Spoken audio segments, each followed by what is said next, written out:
Le mariage, c'est un mystère. L'homme quittera son père et sa mère. Il s'attachera à sa femme et ils deviendront une seule chair. C'est très compliqué si tu ne commences pas par le premier verbe, dans ce sens que si tu n'es pas capable de quitter, ça serait aussi difficile que tu t'attaches. Et si tu n'es pas en mesure de t'attacher, ça serait aussi compliqué que tu deviennes ou que vous deveniez une seule chair. Dans le mariage, 1 plus 1 n'est pas égal à 2. Dans le mariage, 1 plus 1 égale 1. Mais j'aimerais plus vous parler de l'acronyme du mariage. M-A-R-I-A-G-E. Je vais utiliser l'acronyme du mariage pour nous enseigner quelque chose sur le mariage. Ça peut sembler bizarre, mais moi j'ai dit que le mariage commence par la mort. Mourir en soi et vivre pour l'autre. La Bible dit que Christ a tellement aimé l'Église qu'il a accepté de mourir pour l'Église. Lorsque je parle de mort, je ne suis pas en train de parler d'une mort physique, mais juste de renoncer à certains privilèges, de faire un peu de concessions, de respecter les limites de foi qui nous sont imposées par Dieu, mais aussi l'espace de son partenaire. Franklin, es-tu prête à mourir en soi et vivre pour Shilov? Et la même chose, Philov, es-tu prête à mourir pour tes intérêts et que tu orientes ta vie vers Franklin? Ça, c'est le M du mariage. Bizarre, hein? La deuxième lettre, c'est le A. Le A du mariage, c'est l'amour. C'est sûr que si vous n'étiez pas amoureux l'un de l'autre, on ne serait pas ici. L'amour, c'est le fondement du mariage. Les gens se marient parce qu'ils s'aiment. C'est très bien. Mais j'ai aussi remarqué que l'amour, de fois, ne suffit pas. On peut s'aimer, mais un jour, malgré qu'on s'aime, et on décide quand même de se quitter. Et sans l'amour, c'est très compliqué vivre les mariages. Et l'amour rejoint aussi la première lettre, M. Mais j'ai dit que l'amour, c'est un fondement insuffisant, même si c'est important. Parce que l'amour humain, l'amour qui a comme source juste le cœur de l'homme, peut un jour manquer.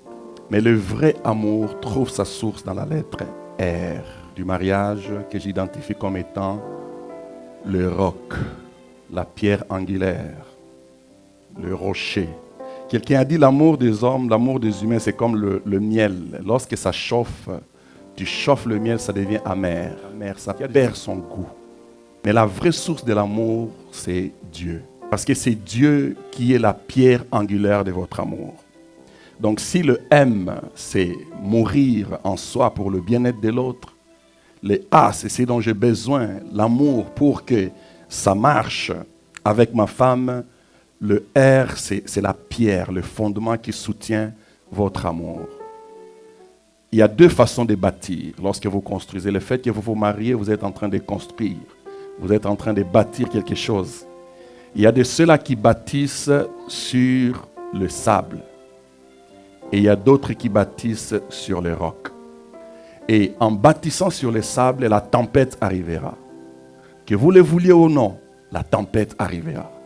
La tempête arrivera et sur ceux qui ont bâti sur les rocs et sur ceux qui ont bâti sur les sables. Mais la maison qui résiste est cette maison qui a été bâtie sur le roc. Et étrangement, lorsque vous lisez la Bible dit aussi, la femme sage est celle qui bâtit sa maison. Vous savez qui est l'homme sage? L'homme sage est celui qui bâtit sa femme. C'est lui qui construit sa femme. Comment bâtir un mariage solide? Mettez le Christ au centre de votre mariage. Mettez Dieu en premier plan de votre mariage. Je le dis, je le dirai, je continuerai toujours à le dire, que le mariage, ce n'est pas une institution humaine, mais c'est plutôt une institution divine, où tu enlèves Dieu au centre de ton mariage est fragilisé. Les valeurs pour que le mariage soit consolidé, on ne peut le trouver que chez celui qui a institué le mariage. Maintenant, le quatrième, c'est la lettre I. Et l'intimité. Si le mariage était une recette, l'intimité sera le sel dans le mariage. Si on enlève l'intimité, ton mariage manque de goût. Donc on ne peut pas avoir un mariage solide sans intimité. Et lorsqu'on parle de l'intimité, il s'agit de la complicité, de dialoguer, savoir parler avec l'autre, le respect. C'est l'intimité qui crée la fusion. Et c'est l'intimité qui fait que l'amour dure. Maintenant pour le A, que la femme soit une aide semblable. Et ce mot en hébreu a le sens de secours. C'est le mot Ezer, qui signifie secours. Dieu t'a créé pour être une aide semblable à ton mari. Et les femmes, souvent, ils sont spirituelles. Ils ont une sensibilité spirituelle beaucoup plus élevée que les hommes. Tu veux aider ton mari, soutiens-le dans la prière. Tu veux aider ton mari, encourage-le à accomplir sa mission.